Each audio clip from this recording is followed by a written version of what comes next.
నాన్నయ్య దేవుణ్ణి ఎంతగానో ఘనపరిచారు, స్తుతించారు. అలాగే ఈ వేదిక మీద, వేదిక బయట ఉన్న దైవజనులందరికీ కూడా నా నిండు వందనాలు. అల్పుడును అయోగ్యుడైన నన్ను దేవుడు నిలబెట్టుకుని ఈ ప్రాంతంలో వాడుకోవడానికి ఇది దేవుడిచ్చిన కృపే. ఒకానొక సందర్భాల్లో ఒక్కొక్క చోట దేవుడు ఒక్కొక్క రీతిగా ఒక్కొక్క వ్యక్తిని వాడుకుంటూ ఉంటాడు. అలాగే రాత్రి ఇక్కడ నిలబడి దేవుని మాట ప్రకటించడానికి దేవుడు నన్ను వాడుకున్నాడేమోనని అదే ఆశతో నిలబడుతున్నాను. నత్తివాడు కూడా దేవుడు మాట్లాడమన్నాడు, నేనున్నా నువ్వు మాట్లాడన్నాడు. రాత్రి అలాగే గనులైన దైవజనులు వెనకున్నా ఎదురున్నా దేవుడు ఏ మాట అయితే ఇచ్చాడో అదే మాట ప్రకటిస్తాను. ఈ ప్రాంతానికి, ఈ సభలకు నన్ను పరిచయం చేసిన, నన్ను సేవలు అడుగు పెట్టడానికి పునాది వేసిన దైవజనులు ప్రకాష్ అయ్య గారు కూడా ఇక్కడ ఉన్నారు. అయ్య గారు కూడా నిండు వందనాలు. దేవుని మాట జీవం కలిగింది.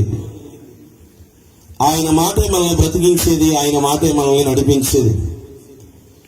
గత కొద్ది దినాలుగా అటువంటి మాటలు మనం ఎన్నో వింటూ వస్తూ ఉన్నాం. రాత్రి కూడా కొన్ని మాటలు మనం ధ్యానం చేసుకుందాం. పరిశుద్ధ గ్రంథంలో నుండి రోమీయులకు రాసిన పత్రిక 13వ అధ్యాయం 1వ వాక్యాన్ని చదువుకుందాం. పరిశుద్ధ గ్రంథాలు తెరిచి, ప్రతి వాడును పై అధికారులకు లోబడి ఉండవలెను, ఎలయనగా దేవుని వలన కలిగినది తప్ప మరి ఏ అధికారమునో లేదు. ఉన్న అధికారములు దేవుని వలననే నియమింపబడి ఉన్నాయి. దేవునికి స్తోత్రం. ఈ రాత్రి ఎందుకో పరిశుద్ధాత్మ దేవుడు మాట్లాడమంటున్న మాట, ఉన్న అధికారములు ఏవైతే ఉన్నాయో అవి దేవుని వలన మాత్రమే కలిగాయి. అనేక చోట్ల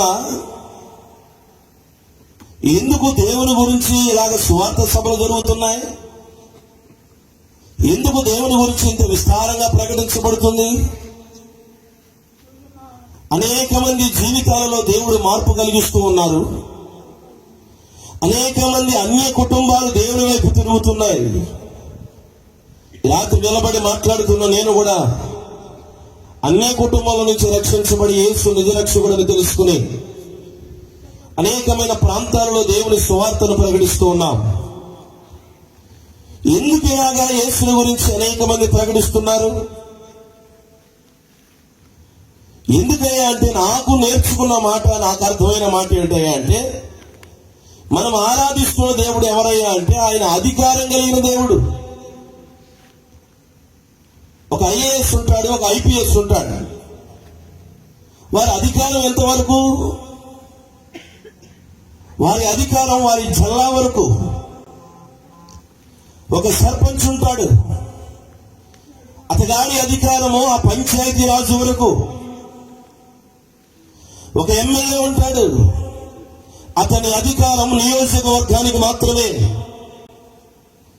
ఒక ఎంపీ ఉంటాడు, అతని అధికారం అతని కాన్స్టిట్యున్సీ వరకు మాత్రమే. ఒక సీఎం ఉంటాడు, ఒక రాష్ట్రానికి మాత్రమే అధికారం. ఒక ప్రధానమంత్రి ఉంటాడు, ఒక దేశానికి మాత్రమే అధికారం. కానీ ఈ రాత్రి నేను ప్రకటిస్తున్న దేవుడు ఎవరో తెలుసా? ఆయన సర్వాధికారి. దేవునికి స్తోత్రం, హల్లెలూయా. సమస్తం మీద అధికారం కలిగిన దేవుడు ఆయన. ఈ రాత్రి నువ్వు అన్నిడివైనా ధన్యుడివైనా, నువ్వు ఎవరైనా ఈ చోటున్నా ఏ చోటున్నా కానీ యేసును నమ్ము, క్రీస్తువునికి రాని ప్రకటించడానికి నేను ఇక్కడ రాలేదు. అధికారం కలిగిన దేవుడు ఒకడు ఉన్నాడు, అతని పేరు నజరేయుడైన యేసు. ఈ రాత్రి నువ్వు ఏ స్థలంలో ఉన్నా, నువ్వు ఏ చోటున్నా, అయ్యా నువ్వు అధికారం కలిగిన దేవుడు కదా అని నువ్వు నోరు తెరిచి ప్రార్థన చేయగలిగితే నీ సమస్య ఏదైనా కానీ తీర్చగలిగిన వాడు ప్రభువైన యేసుక్రీస్తు. దేవునికి స్తోత్రం, హల్లెలూయా. ప్రపంచ దేశాలు, ప్రపంచంలో ఉన్న ప్రతి దేశము కూడా ఎక్కడ చూసినా గానీ క్రీస్తుని గురించి ప్రకటిస్తున్నారు. క్రిస్మస్ వచ్చిందంటే ప్రపంచ దేశాలలో అన్ని చోట్ల దేవుని మాట ప్రకటించబడుతుంది. గుడ్ ఫ్రైడే, ఈస్టర్ ఆరాధనలు ప్రారంభం అవుతుంటే ప్రపంచ దేశాలలో దేవుని వాక్కు ప్రకటించబడుతుంది. ఎందుకు? ఏముంది నీ దగ్గర? ఏముందయ్యా అంటే అధికారం ఉంది. ఏ అధికారం ఉంది? ఒక జిల్లాకి కాదు, ఒక రాష్ట్రానికి కాదు, ఒక దేశానికి కాదు, ఈ సృష్టి మొత్తం మీద ఆయనకి అధికారం ఉంది. దేవునికి స్తోత్రం. ఆయనకున్న అధికారాలు ఏంటో ఒక 5 చెప్పి నేను ఈ కోడికను ముగించేస్తాను. మొదటి మాట, యేసయ్యకు ప్రకృతి మీద అధికారం ఉంది. దేని మీద? మీరు మాట్లాడాలి. యేసు ప్రభువుకు దేని మీద అధికారం ఉంది? ప్రకృతి మీద అధికారం ఉంది. ఇప్పుడు నేను చెప్పే మాటలు యోహాను సువార్త 2వ అధ్యాయం 1 నుండి 11 వాక్యాలు. ఈ వాక్యంలో ఉన్న కొన్ని మాటలు నేను చెప్తాను, జాగ్రత్తగా మీరు ఆలోచించండి. యేసు ప్రభువుకి ప్రకృతి మీద అధికారం ఉంది. ఎలాంటి అధికారం ఉందయ్యా అంటే, గలిలయలో కానా అనే ఊరిలో ఒక వివాహం జరుగుతూ ఉంది. ఆ వివాహానికి యేసు ప్రభు, యేసయ్య తల్లి, యేసు ప్రభు శిష్యులు ఆ వివాహానికి పిలువబడ్డారు. వివాహము అంటే అందరికీ జ్ఞాపకం వచ్చేది ఏంటరా అంటే విందు. చాలా మంది పెళ్లికి వెళ్ళి వచ్చిన తర్వాత పెళ్లి ఎట్లా జరిగిందిరా అంటే, బలి పెట్టారండి, బాగా జరిగింది. అసలు వాళ్ళు పెట్టట్టు ఎవరో పెట్టలేరండి, 10-15 వెరైటీలు పెట్టారు అని భోజనం గురించి చెప్పుకుంటాం. పెళ్లి ఎంత ఘనంగా జరిగినా, దైవజనుడు ఎంత గొప్ప వాక్యం చెప్పినా, భోజనాలు సరిగా లేకపోతే అది ఒక పెళ్ళేనా? చేయకపోతే ఏమైంది? అది కూడా ఒక పెళ్ళేనా? అది కూడా ఒక భోజనమేనా అనేవాళ్ళు లేరంటారా? ఉన్నారు. అలాగే కానా అనే ఊరిలో ఒక గొప్ప వివాహం జరుగుతుంది. ఆ వివాహంలో ఒక కొరత వచ్చింది. ఏంట్రా బాబు ఆ కొరత అయ్యా అంటే, ఆ వివాహంలో ద్రాక్షరసం అయిపోయింది. బంధువులు వచ్చారు, గొప్ప వాళ్ళు వచ్చారు, ధనికులు వచ్చారు, పేరు ప్రఖ్యాతి పొందిన వాళ్ళు వచ్చారు, అందరూ వచ్చారు. కానీ ఆ వివాహంలో కొరత ఏర్పడింది. ఏంటి ఆ కొరత? ద్రాక్షరసం అయిపోయింది. ద్రాక్షరసం అయిపోతే యేసు ప్రభు తల్లి దేవుని దగ్గరికి వెళ్ళి అక్కడ సమస్యను బట్టి తెలియపరచగా, యేసయ్యే సమయం రాగా యేసు ప్రభు అదో శిష్యులను పిలిచి, అక్కడ 6 రాతి బాణలు ఉన్నాయి, ఆ 6 రాతి బాణలను నీటితో నింపండి అని చెప్పాడు. ఎప్పుడైతే శిష్యులకి యేసు ప్రభు ఆ మాట చెప్పాడో, అంచుల వరకు కూడా నీటిని నింపారు. యేసయ్య ప్రార్థించగా, యేసయ్య చేతులెత్తగా అక్కడ కలిగిన కార్యం ఏంటో తెలుసా? నీటిని ద్రాక్షరసముగా ఆయన మార్చాడు. దేవుడికి స్తోత్రం, హల్లెలూయా. ఇది ఆయన చేసిన మొదటి అద్భుతం. గలిలయలో అడుగు పెట్టినప్పుడు యేసు ప్రభు చేసిన మొట్టమొదటి అద్భుతం. ఆయనకు ప్రకృతి మీద అధికారం ఉంది. నీటిని ద్రాక్షరసముగా ఆయన మార్చాడు. ఈ రాత్రి నేను ప్రకటిస్తున్నది అదే. గలిలయలో ఒక సందర్భంలో యేసు ప్రభు, యేసు శిష్యులు కలిసి పడవలో ప్రయాణం చేస్తున్నారు. పడవలో ప్రయాణం చేస్తా ఉంటే గొప్ప తుఫాను వచ్చింది. గాలి కొడుతుంది, సముద్రపు అలలు ఎదురు వీస్తున్నాయి. పడవ మునిగిపోతుంది. పడవలోనికి నీళ్ళు వచ్చాయి. పెను తుఫాను రేగింది. యేసు ప్రభు అదే పడవలో ఉన్నాడు. యేసయ్య అదే పడవలో తలవడేసుకుని ఆయన నిద్రపోతూ ఉన్నాడు. శిష్యులందరూ కూడా భయపడిపోతున్నారు. శిష్యులందరూ కూడా భయభ్రాంతులతో నిండిపోతున్నారు. యేసు ప్రభు మాత్రం అదే పడవలో నిద్రపోతున్నారు. శిష్యులు ఆందోళన చెంది, బోధకుడా,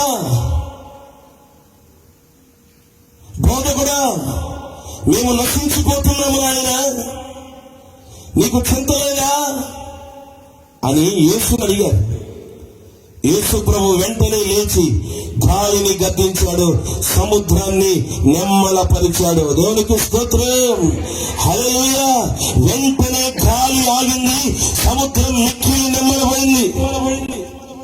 ఎందుకు ఈ రాత్రి ఈ మాటలు ప్రకటిస్తున్నానంటే, మనం ఆరాధిస్తున్న దేవుడు ఎవరు అంటే ఆయనకు ప్రకృతి మీద అధికారం ఉంది.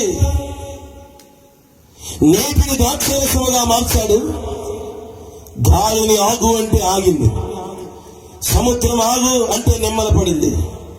అటువంటి దేవుని రాత్రి మనం ఆరాధిస్తున్నాం. మనం ఆరాధించే దేవుడు అధికారం కలిగిన దేవుడు. ఆయనకి ప్రకృతి మీద అధికారం ఉంది. అదే గలిలయలో జరిగిన మరొక అద్భుతం.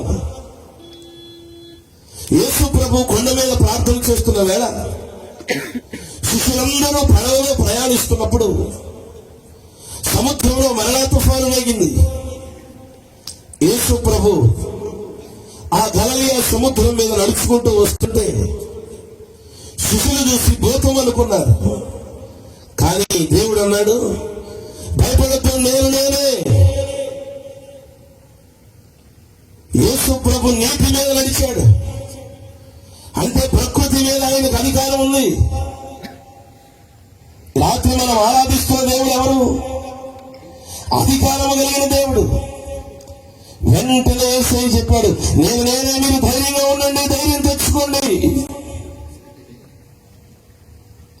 ప్రకృతి మీద ఆయనకు అధికారం ఉందమ్మా. రాత్రి ఇంతకాలం ప్రకృతి వైపరీత్యాల వల్ల నష్టపోయావేమో, పంట వేసావు, పంట పండగ నష్టపోయావేమో, పొలంలోనే స్థలంలోనే నష్టపోయావేమో. ఈ రాత్రి నువ్వు నేను ఆరాధిస్తున్న దేవుడు ఆయన అధికారము కలిగిన దేవుడు. దేవునికి స్తోత్రం, హల్లెలూయా. దేవుని మాట చేతి సృష్టి అంతా జరిగింది. ఆయన మాట సెలవీయగానే ఈ ప్రకృతి రూపించబడింది. అధికారము కలిగిన దేవుడు. సృష్టి యావత్తు నీ మాట చేయగలిగేనే, నన్ను నూతన సృష్టిగా మలచితివే. ఏమి అద్భుతము నీ కృప సంకల్పము, ఇది నేనెప్పుడు ఊహించినది కాదయా. ఆరాధన నీకే యేసయ్యా, ఆరాధన నీకే యేసయ్యా, ఆరాధన నీకే యేసయ్యా, ఆరాధన నీకే యేసయ్యా. సమర్థుడవైన నా యేసయ్యా, సమస్తము నీ వశమై ఉన్నది. సమర్థుడవైన నా యేసయ్యా, సమస్తము నీ వశమై ఉన్నది. నీవే అనంత జ్ఞానమునకు మూలం, నీవే నా సంపదలగనివి. నీవే అనంత జ్ఞానమునకు మూలం, నీవే నా సంపదలగనివి. ఆరాధన నీకే యేసయ్యా, ఆరాధన నీకే యేసయ్యా, ఆరాధన నీకే యేసయ్యా, ఆరాధన నీకే యేసయ్యా. చెప్పండి.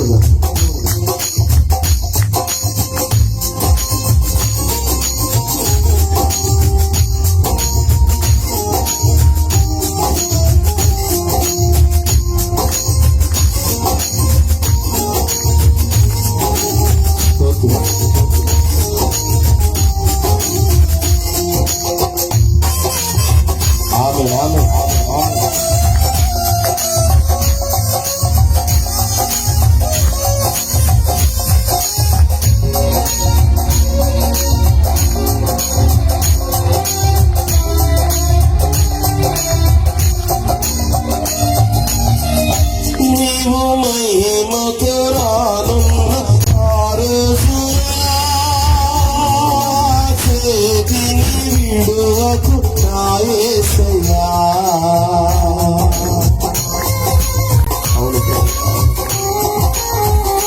నీవు మహిమతో రానున్న ఆ రోజున నా చేతిని విడువకు నా యేసయ్యా.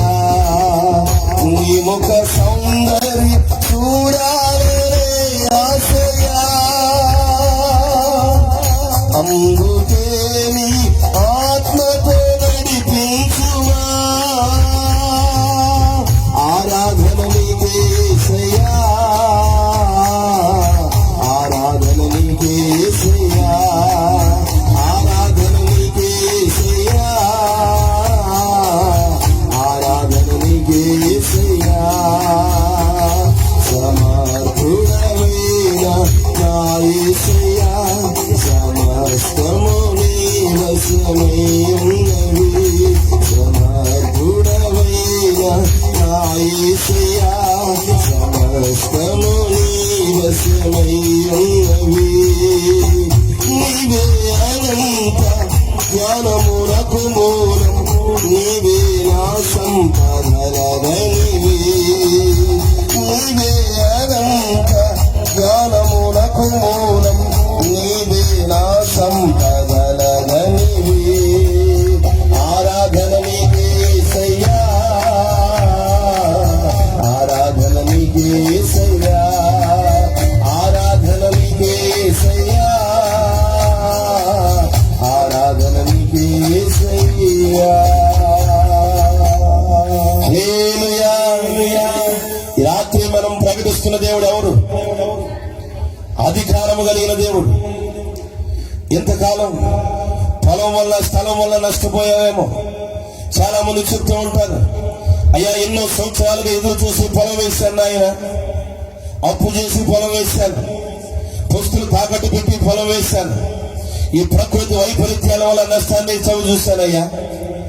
ఎన్నో శ్రమలు, ఎన్నో కష్టాలు, ఎన్నో నిందలు అనుభవిస్తూనే ఉన్నాను. ఈ రాత్రి ఎందుకో ఈ స్థలంలో ఈ షడ్యంత్రం ద్వారా ఈ మాటలు వింటున్న ప్రతి ఒక్కరితో నా దేవుడు మాట్లాడమంటున్న మాట, నా దేవుడు అధికారము కలిగిన దేవుడు. ఎంతకాలం నువ్వు నష్టపోయి ఉంటావు, ఎంతకాలం కలవరాలతో ఊరేగి ఉంటావు, ఎంతకాలం శ్రమలు కన్నీళ్లు నీ కుటుంబాన్ని అతలాకుతలం చేస్తుంటాయి. ఈ రాత్రి ఎందుకో ప్రభు అయిన యేసుక్రీస్తు తేటగా మనందరితో మాట్లాడుతున్న మాట, ఆయనకి ప్రకృతి మీద అధికారం ఉంది. దేవునికి స్తోత్రం. హల్లెలూయా. గత దినాల్లో ఒక ఆయన చెప్పాడు, అయ్యా ఎన్నో సంవత్సరాల నుంచి మామిడి వ్యాపారం చేయాలని అప్పు చేసి మరి కొన్ని లక్షలు అప్పు చేసి సంవత్సరం 3 తోటలు కొన్నాను. అయ్యా మంచి పోతుందని కొన్నాను. నేను కొన్న వారానికి విపరీతమైన గాలి దుమ్ము, వర్షం. ఉదయాన్నే వెళ్ళి చూస్తే చెట్టుకు పోతలేదు, పిందలేదు. కొన్ని లక్షలు ఖర్చు పెట్టాను, కొన్ని వేలు ఖర్చు పెట్టాను. ఇక ఈ పంట చేతికి రాకపోతే పురుగుల మందు తీసుకుని చావటం తప్ప వేరే గతి లేదు నాకు అంటూ ఒక రైతు కలవరపడుతున్నాడు. ఒక వ్యక్తి పొలం వేశాడు, పొలం దున్నాడు, విత్తనం వేశాడు, విత్తనం మొలకెత్తలేదు, చుక్క వాన లేదు. విత్తనం వేసి నాటి నుండి కూడా భయంకరమైన ఎండ. మరో వ్యక్తి చెప్తున్నాడు, అయ్యా చేతి నిండా పంట వచ్చింది, తినడానికి దగ్గర పడిన సందర్భంలో విస్తారమైన వర్షము కొట్టి వేసిన కుప్ప కొట్టుకుపోయిందయ్యా. ఎంతమంది లేరు ఇలాంటి వారు? ఎంతమంది లేరు ఇటువంటి శ్రమలలో ఉన్నవారు? ఈ రాత్రి నువ్వు రైతువైనా, నువ్వు కౌలు రైతువైనా, నువ్వు ఏ వ్యక్తివైనా సరే, నా దేవుడికి ప్రకృతి మీద అధికారం ఉంది. ఈ రాత్రి యేసు ప్రభువును నమ్మని చెప్పడానికి రాలేదు. అధికారం కలిగిన దేవుడు అంటే కదయ్యా, ఒక్కసారి నా పొలం, నా స్థలం, నా ఇల్లు, నా వ్యాపారం, అయ్యా అని గనక నువ్వు నోరు తెరిచి ప్రార్థన చేయగలిగితే ఈ రాత్రి ఎన్నడూ చూడని కార్యాలు మీ కుటుంబాలలో నా దేవుడు చేయునుగాక. ఆమేన్. అధికారం కలిగిన దేవుడు. దేని మీద అధికారం ఆయనకి? ప్రకృతి మీద ఆయనకి అధికారం ఉంది.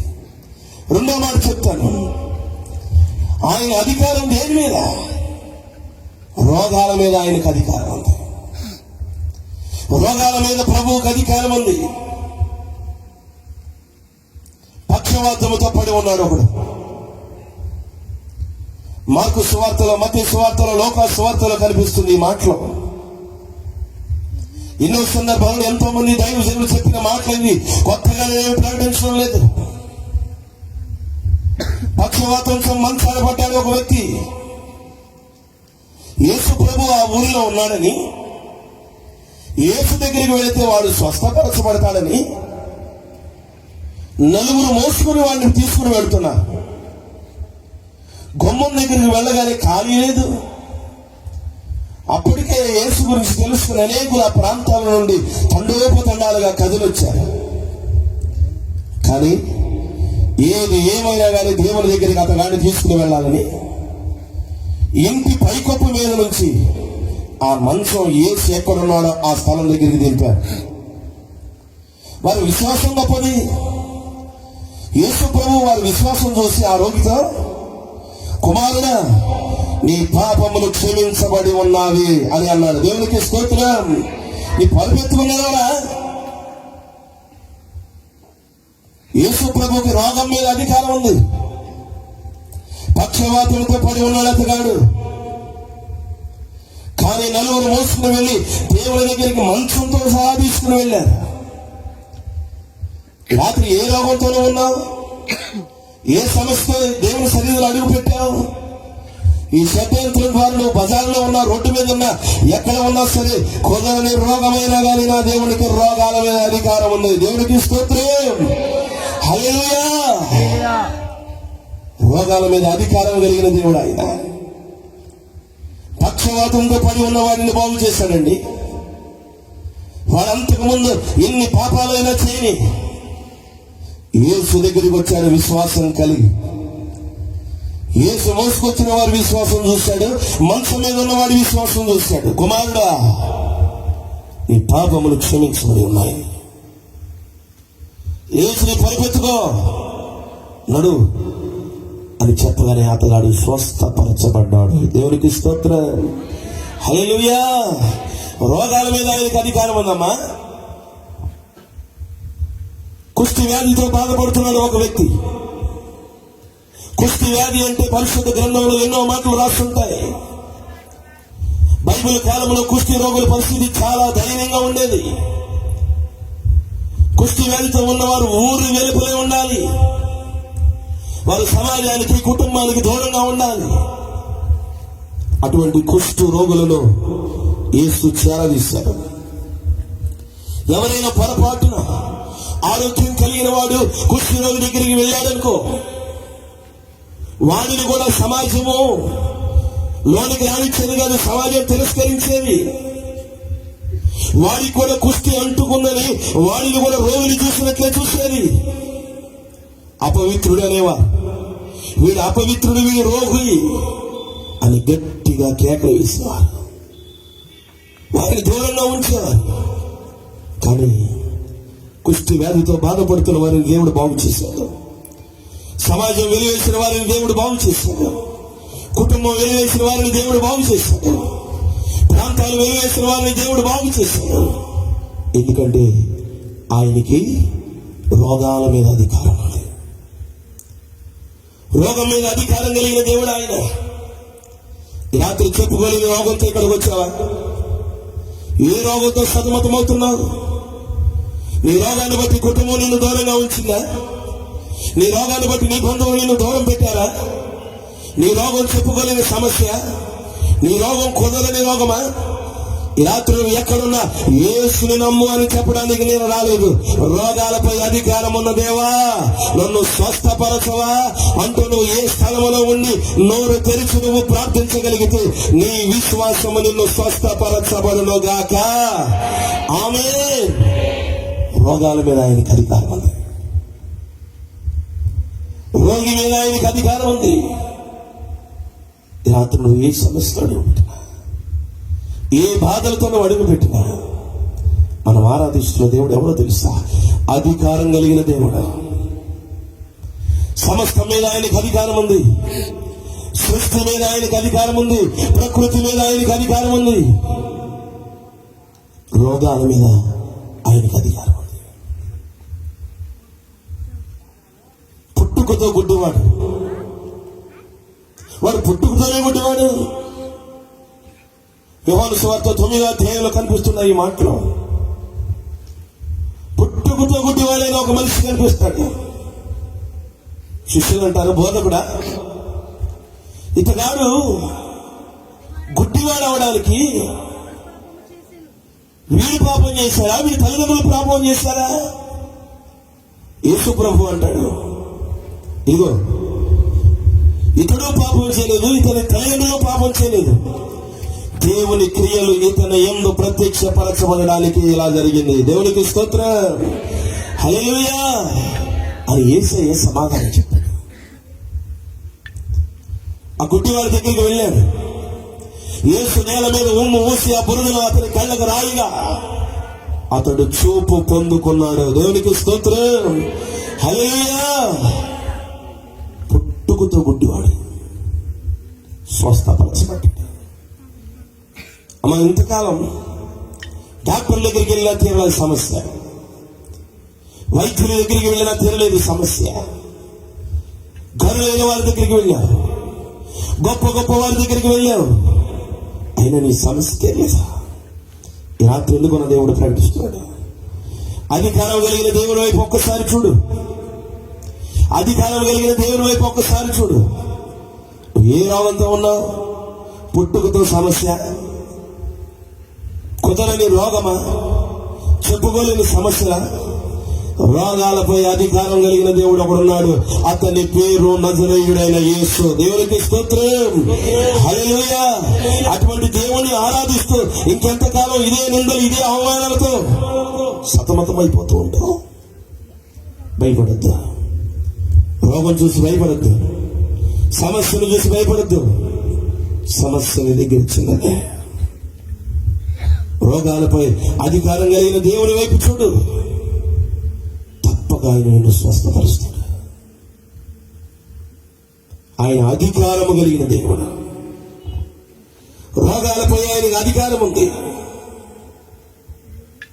పరిశుద్ధ గ్రంథంలో మరొకరు కనపడతారు, వాడి చెవిటి, వాడు మోగడు, వాడికి చెవుడు మోగా, మాటలు రావు, వినికి లేదు. మార్కు సువార్త 7వ అధ్యాయంలో కనబడుతున్న మాటలు ఇవి. యేసు ప్రభు ఆ ప్రాంతంలో అడిగిపోయినప్పుడు అక్కడ ఒకడు కనపడతాడు, వాడు చెవిటి వాడు, వాడు మోగవాడు. యేసు తన వేలు ఆ చెవిలో పెట్టి యేసు తాకగా అతడు స్వస్థపరచబడతాడు. దేవునికి స్తోత్రం. ఆకాశం వైపు కళ్ళెత్తి నిట్టూర్పు విడిచి ఎప్పత్తా అని పలుకుతాడు. అంటే అర్థము తెరవబడుము అని అర్థం. యేసు ఎప్పుడైతే ప్రార్థన చేశాడో, యేసు ఎప్పుడైతే ఆ మాట పలికాడో, అతని చెవులు వెంటనే తెరవబడ్డాయి. ఎప్పుడైతే అతగాడి నాలుకను దేవుడు పట్టుకున్నాడు, అతని నాలుక స్పష్టంగా మాట్లాడగలిగింది. దేవునికి స్తోత్రం, హల్లెలూయా. వైద్య శాస్త్రానికి అందరి రోగమా? వైద్యులకు అందరి రోగమా? ఎన్ని గనులైన సాక్ష్యాలు మనం వింటలేదు. చాలా మంది చెప్తున్న సాక్ష్యం, అయ్యా డాక్టర్ల సాధ్యమన్నారు, ఇక వీళ్ళు బ్రతకడు అని డాక్టర్లు చెప్పారయ్యా. ఆశలు వదిలేసుకోమన్నారు. బ్రతికిన 3 దినాలే దేవుని మందిరంలో బ్రతుకుతాడని తీసుకొచ్చామయ్యా అని దేవుని బలిపీఠం ముందు పడుకోబెట్టారు. సంఘమంతా ప్రార్థన చేసుకుంది, సంఘమంతా చేతులు ఎత్తారు. అయ్యా, రోగాల మీద అధికారం కలిగిన దేవా, ఈ బిడ్డను బ్రతికించయ్యా అంటూ చేతులెత్తి ప్రార్థన చేశారు.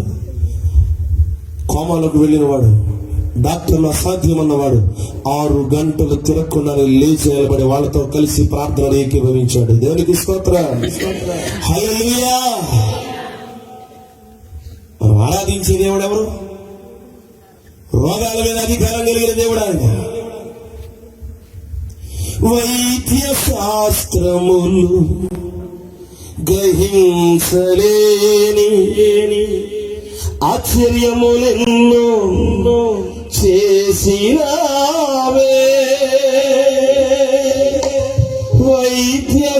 శాస్త్రములు గ్రహించలేని ఆశ్చర్యములెన్నో చేసినావే. ఏకదేవుడైనా యెహోవాలో ఎరేబులు శరాములు నిత్యము ఆరాధించెదరు. పరిశుద్ధుడు అతి పరిశుద్ధుడు అని గాన ప్రతిగానములు చేయుచుందురు. పరిశుద్ధుడు అతి పరిశుద్ధుడు అని గాన ప్రతిగానములు చేయుచుందురు. ఏకదేవుడైనా యెహోవాలో. హల్లెలూయా. వైద్య శాస్త్రానికి అందరి రోగమా? రాత్రి ఏ స్థలంలో ఉన్నా యేసు ప్రభువును నమ్ము అని చెప్పడానికి ఇక్కడికి రాలేదు. అన్య కుటుంబం నుంచి రక్షించబడి యేసు ప్రభు నిజరక్షకుడని తెలుసుకుని యేసు వార్తను ప్రకటించడానికి వచ్చాను. దేవునికి రోగంపై అధికారం ఉంది. ఈ రాత్రి ఇక్కడ కూర్చొని మాటలు వింటున్న వాళ్ళు అనేకమైన సమస్యలతో అడుగు పెట్టారు. కుదరని రోగమైన, చెప్పుకోలేని సమస్య అయినా, రక్తస్రావమైనా, అది ఏ రోగమైనా కానీ ఆ రోగం నుంచి విడుదల కలిగించగలిగిన వాడు ఒకడు ఉన్నాడు.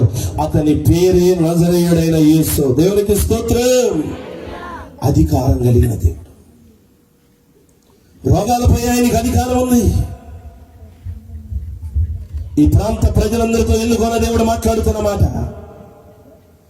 ఈ రాత్రి నీకు వచ్చిన రోగాన్ని బట్టి, ఈ రాత్రి నీకు కలిగిన సమస్యను బట్టి, చెప్పుకోలేని స్థితిలో మరణ పడకల మీద ఉన్నావా, మరణ అంశంలో ఉన్నావా, ఈ రాత్రి ఎందుకన్న దేవుడు తేటగా మాట్లాడుతున్న మాట. ఆయనకు రోగం మీద అధికారం ఉంది. ఈ రాత్రి ఏ స్థలంలో ఉన్నా అయ్యా అని నోరు తెరిచి గనక ప్రార్థన చేయగలిగితే నీ రోగం నుండి విడుదల కలగ చేస్తున్నాడు నా దేవుడు. దేవునికి స్తోత్రం. హల్లెలూయా. అడుగు దేవుడు. రోగాలపై అధికారం ఉందయ్యా. కుంటివాడిని బాగు చేసావు, గుడ్డివాడిని బాగు చేసావు, కుష్టి వ్యాధి కలిగిన వాడిని బాగు చేసావు, పుట్టుకతో గుడ్డివాడిని బాగు చేసావయ్యా. నీకు అసాధ్యమైంది ఏది ఉన్నాయా? అమ్మా, ఈరోజు నువ్వు ఏ సమస్యల్లో ఉన్నావు? నీ కొడుకు పరిస్థితి బాగోలేదని బాధపడుతున్నావు, నీ భర్త పరిస్థితి బాగోలేదని బాధపడుతున్నావు, ఈ రోగం పోవాలని, ఈ రోగం తీరాలని ఎన్నో దినాలుగా దేవుని పాదాలు పడుతున్నావు. రాత్రి నిన్ను ధైర్యపరచగలిగిన దేవుడు మాట్లాడుతున్నమాట. నీకు కలిగిన రోగంపై డాక్టర్లకు అధికారం లేకపోవచ్చు, వైద్యులకు అధికారం లేకపోవచ్చు, కానీ మనం ఆరాధిస్తున్న దేవునికి రోగంపై అధికారం ఉంది. దేవునికి స్తోత్రం. హల్లెలూయా. రోగాలపై ఆయనకి అధికారం ఉందండి. మూడో మాట చెప్తానా? ఏంటి ఆయన అధికారం? దేనిపై ఆయనకి అధికారం అంటే చచ్చిన వారిపై ఆయనకి అధికారం ఉందండి. ఎవరి మీద? చచ్చునోడి మీద కూడా ఆయనకి అధికారం ఉంది. లాజరు చనిపోయి 3 దినాలు అవుతుంది. అప్పటికి ఏడ్చిన వారందరూ వెళ్ళిపోయారు, బంధువులు వెళ్ళిపోయారు, చుట్టాలు ఏటు వారటి వెళ్ళిపోయారు. యేసు వచ్చినప్పుడు మార్త ఆయనతో, ప్రభువా నీవు ఇక్కడ ఉన్నట్లయితే నా తమ్ముడు చనిపోడు అని రోధిస్తుంది. అప్పుడు యేసు ఆమెతో ఒక గొప్ప సత్యాన్ని ఆయన ప్రకటించాడు. ఏమన్నా తెలుసా? పునరుత్థానమును జీవమును నేనే. నా యందు విశ్వాసం ఉంచువాడు చనిపోయినా కానీ వాడు బ్రతుకుతాడు. దేవునికి స్తోత్రం. హల్లెలూయా. యోహాను సువార్త 11:25 వాక్యంలో ఉంటాయి ఈ మాటలు, మీరు చదువుకోండి. యేసు లాజరు ఉంచిన సమాధి దగ్గరికి వెళ్ళాడు. బండ వేస్తుంటే బండ తీయించాడు, రాయి దొర్లించాడు. లాజరు బయటికి రా, అనగానే ప్రేత వస్త్రాలతో ఉన్న లాజరు శరీరంతో బయటకు వచ్చాడు. దేవునికి స్తోత్రం. హల్లెలూయా. మరణంపై విజయం అండి. మరణంపై ఆయనకి అధికారం ఉంది. చనిపోయి అప్పటికే 3 దినాలైంది. 4వ రోజు వేసి వచ్చాడు. శరీరం కుళ్ళిపోతుంది. తిరిగి బ్రతకడం అంటే అసాధ్యం. కానీ అసాధ్యాలను సుసాధ్యపరచగలిగిన దేవుడు ఉన్నాడు. మరణం మీద అధికారం కలిగిన దేవుడు ఉన్నాడు. ఈ రాత్రి మనము ఆరాధిస్తున్న దేవుడు అతనే. దేవునికి స్తోత్రం. హల్లెలూయా. చాలా మంది దేవుని సన్నిధికి వస్తూనే ఉంటారు, దేవుని ఆరాధిస్తూనే ఉంటారు.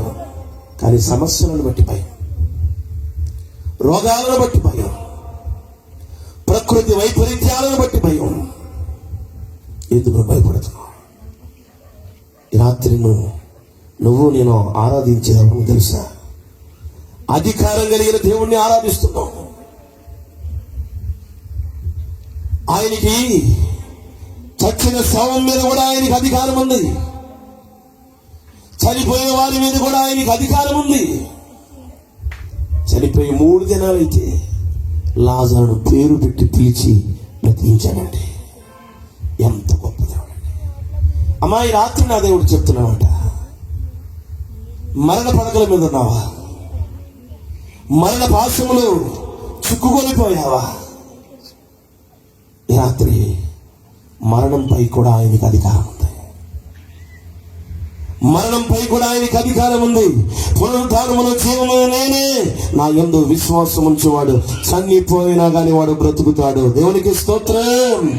హల్లెలూయా. లాజరు తిరిగి లేచాడు. ఇవన్నీ కట్టు కథలు కాదు, కల్పన కథలు కాదు. ఏదో 4 పిట్ట కథలు చెప్పి వెళ్ళిపోవడానికి రాలేదు ఇక్కడికి. ఏదో పరిశుద్ధ గ్రంథంలో నుంచి 4 రెఫరెన్స్లు పట్టుకుని 4 పిట్ట కథలు మాట్లాడుకుని చెప్పి వెళ్ళిపోవడానికి రాలేదు. ఈ రాత్రి నేను ఆరాధిస్తున్న దేవుడు అధికారం కలిగిన దేవుడు అని చెప్పడానికి వచ్చాను. ఏంటి ఆయన అధికారం? ప్రకృతి మీద ఆయనకు అధికారం ఉంది. రోగం మీద ఆయనకు అధికారం ఉంది. చచ్చిన వాడి మీద కూడా ఆయనకు అధికారం ఉంది. దేవునికి స్తోత్రం. హల్లెలూయా. యేసు ప్రభు పరిచయం చేసే దినాల్లో యేసే ఒక గ్రామంలో అడుగుపెట్టగా చనిపోయిన కుమార్తె, యాయీరు కుమార్తె చనిపోయింది. మార్కు సువార్త 5వ అధ్యాయం 21వ వాక్యం నుంచి మనం చూస్తాం. యాయీరు ఒక సమాజ మందిరపు అధికారి. తన 12 ఏళ్ల కుమార్తె మరణ వంశంలో ఉందని తెలిసి ఆయన యేసు పాదాల మీద పడి, నా చిన్న కుమార్తె చనిపోయే స్థితిలో ఉందయ్యా, నీవు వచ్చి ఆమె మీద చేతులు ఉంచితే ఆమె బ్రతుకుతుంది అని యేసు ప్రభువును బ్రతిమలాడుతున్నాడు అతగాడు. యేసు అతనితో కలిసి ప్రయాణం అవుతున్నాడు. యేసు కలిసి బయలుదేరి వెళ్తున్నాడు. ఇంతలో ఇంటి నుంచి కొందరు మనుషులు వచ్చారు. అయ్యా, నీ కుమార్తె చనిపోయింది, ఎందుకు ఇంకా బాగుంది నువ్వు ఇబ్బంది పెడుతున్నావు? నీ కుమార్తె చనిపోయింది, ఇక ఆయన శ్రమ పెట్టద్దు అని అతన్ని ఓదారుస్తున్నారు. ఆ మాట విని యేసు యాయీరుతో, భయపడద్దు, నమ్మిక మాత్రమే ఉంచు, దేవునికి స్తోత్రం అని ధైర్యం చెప్తున్నాడండి ఆయన. ఒక పక్క కుటుంబం వాళ్ళు రక్త సంబంధాలు వచ్చి, యాయీరు కుమార్తె చనిపోయిందయ్యా, ఇంకా కుమార్తె మనతో లేదు అని వాళ్ళు చెప్తున్నాడు. కానీ యేసు ప్రభు నమ్మిక మాత్రం ఉంచు అని ధైర్యం చెప్తున్నాడు. ఆయన చిన్నదాన్ని చేయబట్టుకుని ఆమెతో తల్లి తాకుమి అని అన్నాడా. అంటే అర్థం, ఇదిగో చిన్నదాన లెమ్మని అర్థం. దేవునికి స్తోత్రం. ఎప్పుడైతే ఆ మాట చెప్పాడో వెంటనే ఆ చిన్నది లేచి బ్రతికి కూర్చుంది. దేవునికి స్తోత్రం. హల్లెలూయా. మనం ఆరాధిస్తున్న దేవుడు ఎవరో తెలుసా? మరణం మీద అధికారం ఉంది. ఈ రాత్రి నువ్వు ఏ స్థలంలో ఉన్నా, ఏ పొలంలో ఉన్నా, ఈ క్షేత్రం ద్వారా నువ్వు ఎక్కడ ఉన్నా, ఈ స్థలంలో ఉన్నా, నీ మరణం నిన్ను భయపెడుతుందేమో, నీ మరణం నిన్ను కలవరపరుస్తుందేమో. ఈ రాత్రి నా దేవుడు చెప్పమంటున్న మాట, భయపడద్దు, నమ్మిక మాత్రం ఉంచు అని నా దేవుడు ధైర్యపరచమన్నాడు. కొన్ని దినాల్లో కష్టాలని భయపడుతున్నావా? ఇక డాక్టర్లు పొమ్మన్నారని భయపడుతున్నావా? 4వ స్టేజ్ అన్నారని భయపడుతున్నావా? ఇదిగో ఈ రాత్రి నా దేవుడు ఎందుకో నీతో మాట్లాడించడానికి ఈ ప్రాంతానికి పంపి ఆయన చెప్పమన్న మాట, భయపడద్దు, నమ్మిక మాత్రం ఉంచు. అయ్యా, చచ్చిన శవం మీద కూడా అధికారం ఉందన్నావుగా, ఆశలు వదులుకున్నానయ్యా, ఇక రేపో మాపో అన్నట్లు బ్రతుకుతున్నాను, నన్ను బ్రతికించవా అంటూ యేసు వైపు చూస్తూ నువ్వు ఒక ప్రార్థన చేయగలిగితే, నువ్వు ఎవరు ఉన్నా, ఏ స్థలంలో ఉన్నా, యేసు ప్రభువునే నమ్ము, కార్యాలు జరుగుతాయని నేను చెప్పట్లేదు. నా దేవుడు చచ్చిన శవం మీద కూడా ఆయనకు అధికారం ఉంది. ఈ రాత్రి నువ్వున్న సమస్యను బట్టి, నువ్వున్న బాధను బట్టి, అయ్యా నీ నోరు తెరిచి నువ్వు ప్రార్థన చేయగలిగితే, సావు బ్రతుకుల్లో ఉన్న నిన్ను నా దేవుడు పైకి లేపును గాక. ఆమేన్. చచ్చిన శవం మీద కూడా ఆయనకు అధికారం ఉంది. ఒక ప్రాంతంలో యేసు ప్రభువుని పెట్టాడు. నాయిని అనే ఊరిలో చనిపోయిన యవనస్తుడు, జీవం కలిగిన దేవుడు ఒక పక్క, జీవులని చచ్చిన శవం ఒక పక్క. పాడి మీద శవాన్ని మోసుకుంటూ అటు నుంచి వస్తున్నారు. ఆ శవానికి జీవం లేదు, శవం. జీవం కలిగిన దేవుడు అటు నుంచి వస్తున్నాడు. ఇదిగో ఆ యెదవరాలి కుమారుడు చనిపోయాడు. యేసు ప్రభు గొప్ప జన సమూహంతో వస్తున్నాడు. లోకసువార్త 7వ అధ్యాయం 11వ వాక్యంలో కనపడతాయి ఈ మాటలు. యేసు ప్రభు శిష్యులతో కలిసి నాయన అనే ఊరిలో అడుగు పెట్టగా, ఇదిగో ఆ ఊరిలో ఒక యెదవరాలి కుమారుడు చనిపోయాడు. చనిపోయిన ఆ యవనస్తుడు తన తల్లి ఒక్కగానొక్క కుమారుడు. ఆమె యెదవరాలు, భర్త కూడా లేడు, భర్తను కూడా కోల్పోయింది, ఆధారం లేదు. ఎంతగానో రోధిస్తుంది, ఎంతగానో ఏడుస్తుంది. ఆమెను చూసి యేసు ప్రభు ఆమె ఉన్న స్థితిని చూసి ఆమెతో దేవుడు అన్నాడు, అమ్మా ఏడవకు, ఎందుకమ్మా నువ్వు ఏడుస్తున్నావు, ఎందుకు నువ్వు బాధపడుతున్నావు? అయ్యా, నా ఒక్కగానొక్క కుమారుడు చచ్చిపోయాడు, ఇంకా ఆధారం ఏమీ లేదు, వాడి మీదే బ్రతుకు, వాడి మీదే నా జీవనం ఆధారపడింది. నా ఒక్కగానొక్క కుమారుడు చనిపోయాడయ్యా అని ఎంతగానో ఆమె ఏడుస్తుంటే, ఏడవద్దని చెప్పాడు. వెంటనే ఆయన ఆ పాడి దగ్గరికి వెళ్ళాడు. ఆ శవం ఉన్న పాడిని ఆయన ముట్టగా పాడే మీద ఉన్న శవం లేచాడు. దేవునికి స్తోత్రం, హల్లెలూయా. యవనస్తుడా లెమ్ము అనగానే అతగాడు లేచాడు. ఈ రాత్రి ఎందుకు ఈ మాటలు నేను ప్రకటిస్తున్నానంటే, మరణంపై కూడా ఆయనకు అధికారం ఉంది. యేసు మాట ద్వారానే మరణాన్ని జయించగలిగారు. యేసు ఒక్క మాట మాట్లాడాడు, పాడిని ముట్టి, యవనస్తుడా లే అనగానే లేచాడు. ఈ రాత్రి ఈ ప్రాంత ప్రజలతో నా దేవుడు మాట్లాడుతున్నమాట. ఈ ప్రాంత ప్రజలతో, ఈ ప్రాంత వాసులతో నా దేవుడు ప్రకటిస్తున్నమాట. అమ్మా, ఎందుకు ఏడుస్తున్నావు? ఈ రాత్రి నీ ఏడుపును నా దేవుడు చూశాడు, నీ నిట్టూర్పును నా దేవుడు చూస్తున్నాడు. ఏడవద్దు. నీ శ్రమలు చూసి, నీ కష్టాలు చూసి, నీ బాధలు చూసి ఏడవద్దు. యేసు ప్రభు ఆ పాడిన ముట్టగా ఆ కాడి మీద ఉన్న శవం లేచింది, జీవం పొందుకుంది. ఆ యవనస్తుడు లేచి బ్రతికాడు. ఈ రాత్రి ఎందుకు నా దేవుడు ప్రకటించమంటున్న మాటలు నా దేవునికి మరణం మీద అధికారం ఉంది. దేవునికి స్తోత్రం. హల్లెలూయా. నువ్వు ఏ మరణ సమస్యలో ఉన్నా, ఏ మరణ బంధకాలలో ఉన్నా, స్వస్థపరచగలిగిన వాడు ఒకడు ఉన్నాడు. అతని పేరు నజరేయుడైన యేసు. ఈ రాత్రి ఆయన్ని మనం ఆరాధిస్తున్నాం. మన జీవం ఆయనే, మన రక్షణ ఆధారం ఆయనే. మహిమ జీవనమే మాకు యేసేలే, మహిని చేదగు మరణ బాధలు మధురమాయనే,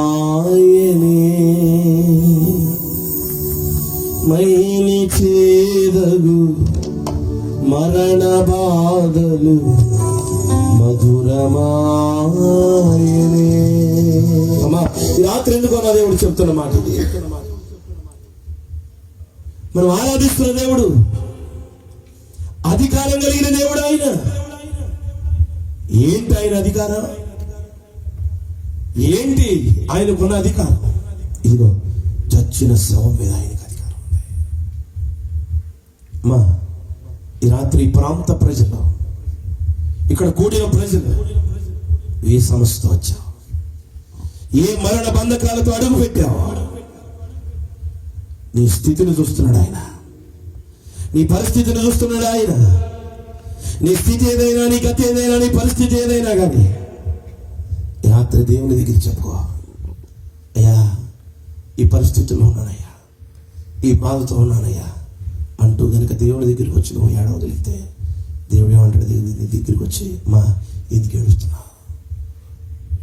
ఏడవద్దా, భయపడద్దు, నమ్మకం మాత్రమే వచ్చు, నమ్మకం మాత్రమే వచ్చు. ఇన్ని సంవత్సరాలుగా దేవుడు నమ్ముకున్నావు,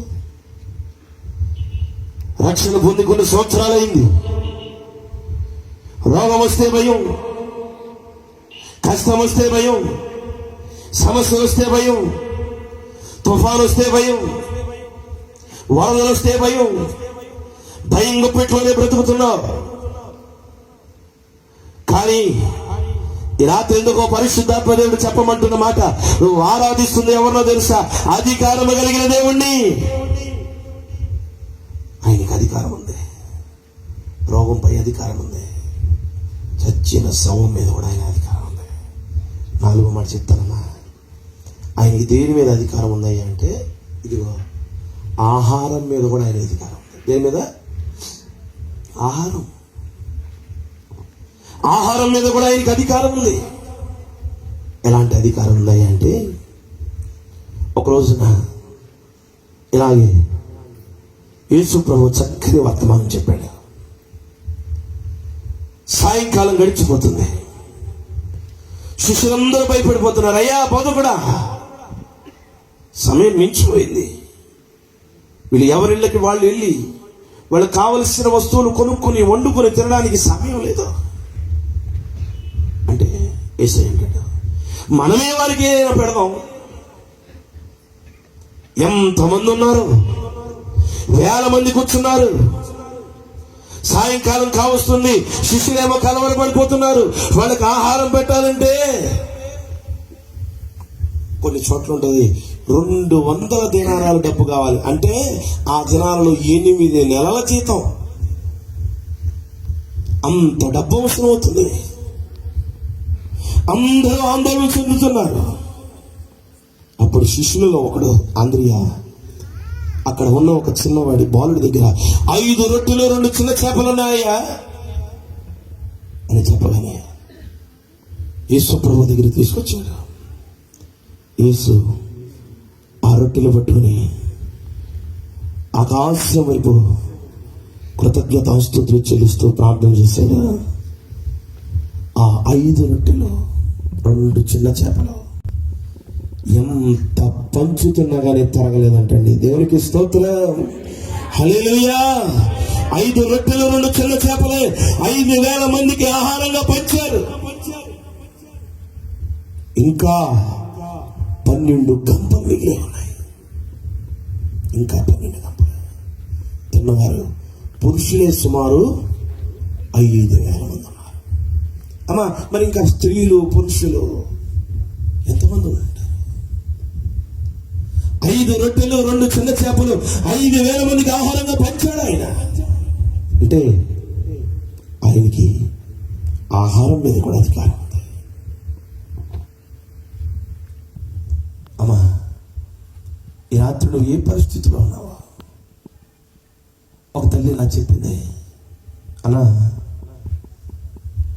నా కొడుక్కి నా కూతురికి ఒక్క పూట కూడా అన్నం పెట్టే స్థితి లేదు నాకు. నేను కడుపు కాల్చుకుని నా పిల్లలకు పెడదామని చూస్తున్నా కానీ తినడానికి తిండి లేని పరిస్థితి.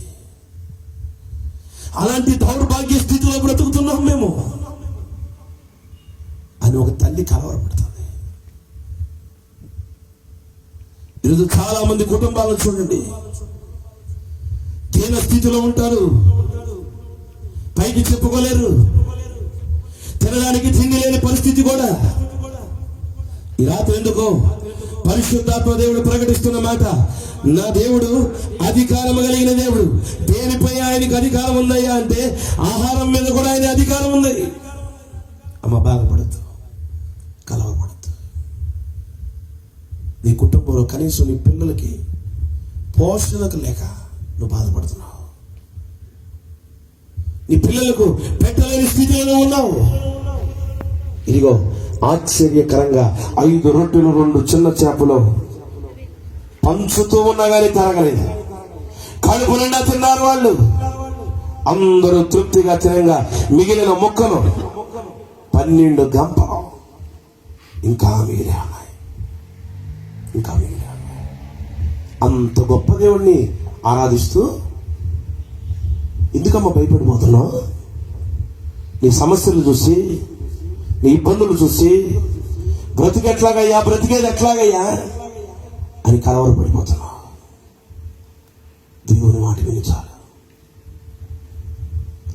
దేవుని మాట విను. ఆయన అధికారం కలిగిన దేవుడు. ఆయన ఆహారం మీద కూడా ఆయన అధికారం ఉంది. ఒకానొక సందర్భంలో 7 రొట్టెలు కొన్ని చిన్న చేపలు 4,000 మందికి ఆహారం ఇచ్చారు. ఇలా యేసు ప్రభు గురించి, ఆయన చేసిన కార్యాల గురించి ఎన్నో మనం మాట్లాడుకోవచ్చు. ఈ రాత్రి ఎందుకో పరిశుద్ధాత్మ దేవుడు చెప్పమంటున్నమాట, ఆయనకి ఆహార పదార్థాల మీద కూడా అధికారం ఉంది. నువ్వు బాధపడతావు. నీ కుటుంబం బట్టి, నీ పిల్లలను బట్టి, నీ ఆర్థిక స్తోమతను బట్టి భయపడతావు. ఇంకా పిల్లలు బ్రతికేదేలా, పిల్లలు పెంచేదేలా, ముందుకు సాగేదేలా, అడుగు పడేదేలా అని ఒకవేళ నువ్వు కలవరపడిపోతున్నావేమో. రాత్రి మనం ఆరాధిస్తున్న దేవుడు ఆయన అధికారం కలిగిన దేవుడు. అనాదిగా ఆయన విడిచిపెడతాడమ్మా? అనాదిగా ఆయన విడిచిపెడతాడు నిన్ను? నీ చేయి ఆయన విడిచిపెట్టడు. నీ కుటుంబాన్ని ఆయన విడిచిపెట్టడు. నీ పిల్లల్ని ఆయన విడిచిపెట్టడు. ఆదరణ కర్తవు, అనాథునిగా విడువవు, నీ తోడు నాకుండగా ఒంటరిని కానెన్నడు. యేసయ్యా, నా యేసయ్యా, యేసయ్యా, నా యేసయ్యా, ఆదరణ కర్తవు, అనాథునిగా విడువవు, నీ తోడు నాకుండగా ఒంటరిని కానెన్నడు. నీ తోడు నాకుండగా ఒంటరిని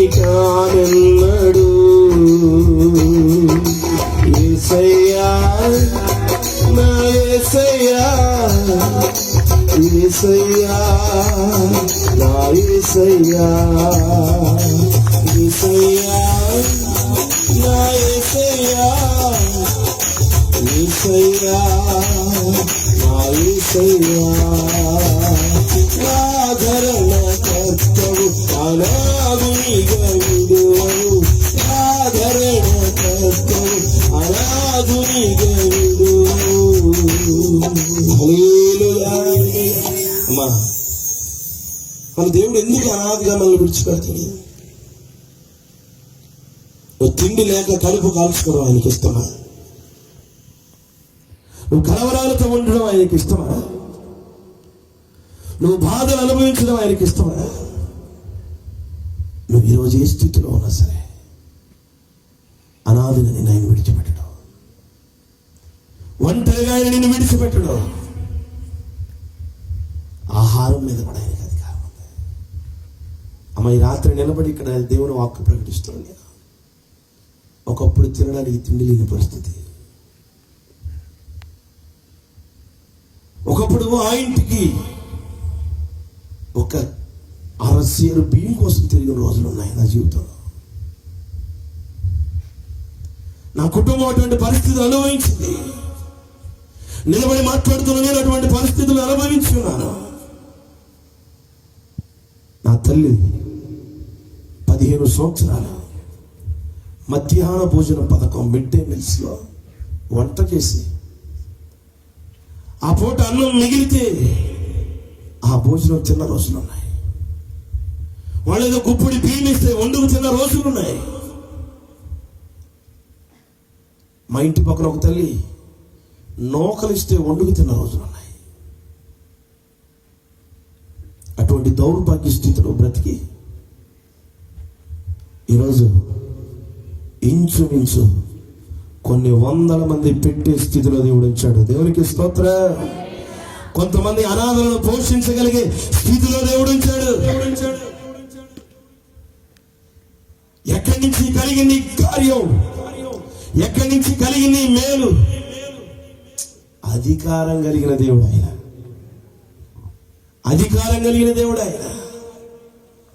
అమ్మ, ఈరోజు నువ్వు ఏ స్థితిలో ఉన్నా, ఏ స్థితిలో నువ్వు అనుభవిస్తున్నా కానీ నిన్ను అనాథగా ఆయన విడిచిపెట్టడు, నిన్ను ఆయన వదిలిపెట్టడు. కావలసినంత పోషణ దేవుడు మనకు అనుగ్రహిస్తాడు. దేవునికి స్తోత్రం. ఆహారం మీద కూడా ఆయనకి అధికారం ఉంది. అమ్మా, 5వ మాట చెప్తానా? ఆయనకి దేని మీద అధికారం ఉందో తెలుసా? ఇదిగో దెయ్యాల మీద కూడా ఆయనకి అధికారం ఉంది. దేని మీద? దెయ్యాల మీద. దెయ్యం పట్టి తిరుగుతున్నాడు ఒకడు. అరే, నీ పేరేంట్రా అంటే శాన. వేల దెయ్యాలు పట్టి తిరుగుతున్నాడు. యేసు ప్రభు ఎప్పుడైతే ప్రార్థన చేశాడో ఆ దెయ్యాలు పట్టిన వాడి నుంచి ఆ దెయ్యాలు విడిచి వెళ్ళిపోయాయి. దేవునికి స్తోత్రం. హల్లెలూయా. ఆయనకి అధికారం ఉంది. ఆయనకి అధికారం ఉంది. ఇదిగో సమాజ మందిరంలో దెయ్యం పట్టిన వాడు ఒకడున్నాడు. యేసు ప్రభు కపెర్నహూములో సమాజ మందిరంలో బోధిస్తుండగా అక్కడ ఒక అపవిత్రాత్మతో పట్టిన వాడు ఉన్నాడు. వాడు అంటాడు, నజరేయుడైన యేసు, మాతో నీకేం పనయ్యా? మా కోసమే వచ్చావా? మమ్మల్ని నాశనం చేయడానికి వచ్చావా అని వాడు కేకలేస్తున్నాడు. యేసు అంటాడు, నోరు మూసుకురా అని. యేసు ఎప్పుడైతే ప్రార్థించాడో, ఎప్పుడైతే గద్దించాడో ఆ దెయ్యము అతన్ని విడిచి పారిపోయింది. దేవునికి స్తోత్రం. యేసు ప్రభు సేవ చేసే దినాలలో దురాత్మల నుండి పట్టి పీడించబడుతున్న ఒక స్త్రీ మగ్దలేని మరియ, యేసు ప్రార్థన చేశాడు, 7 దెయ్యాలు ఆమె నుంచి పారిపోయాయి. దేవునికి స్తోత్రం. ఆమె ఈ రాత్రి ఏ దురాత్మల చేత పట్టి పీడించబడి ఉన్నారు మీరు? చాలా మంది ఎవరిని కదుపు, ఎవరితో మాట్లాడు, అయ్యా నా కుటుంబంలో భయంకరమైన చీకటి, నా ఇంట్లో భయంకరమైన చీకటి, నిన్నటి రోజున ఒక ఆవిడ వచ్చి చెప్తుంది, అయ్యా రాత్రి నల్లగా ఒకడు వచ్చి గుడ్ల మీద కూర్చున్నాడు. అయ్యా ఎందుకు కూర్చోడు? ఇష్టానుసారంగా నువ్వు తిరిగేస్తూ నీ పాట నీదే, నీ ఆట నీదే. ఎందుకు రాడాడు? వాడిని పిలిచింది నువ్వు, నీ ఇంటికి తీసుకొచ్చింది నువ్వు. మరి నీ గుండ్ల మీద కూర్చోకుండా నువ్వు పెట్టిన గూట్లో కూర్చుంటాడా? ఓ తల్లి చెప్తా ఉంది, అయ్యా కళ్ళు మూసుకుంటే చాలయ్యా, ఎవడో కనపడుతున్నాడు. కళ్ళు తెరుచుకున్నాడు, ఏం చేస్తాం? ఇంకా దురాత్మలు కొన్ని కుటుంబాలను చీకడేలుతుంది, కొన్ని కుటుంబాలను అపవాది ఏలుతున్నాడు, కొన్ని కుటుంబాలను దెయ్యాలేలుతున్నాయి. దురాత్మల చేత పట్టి పీడించబడుతున్నావా? చీకటి నీ కుటుంబాన్ని అలుముకుందా? చీకటి నీ కుటుంబాన్ని ఇంకా నువ్వు దేవుడు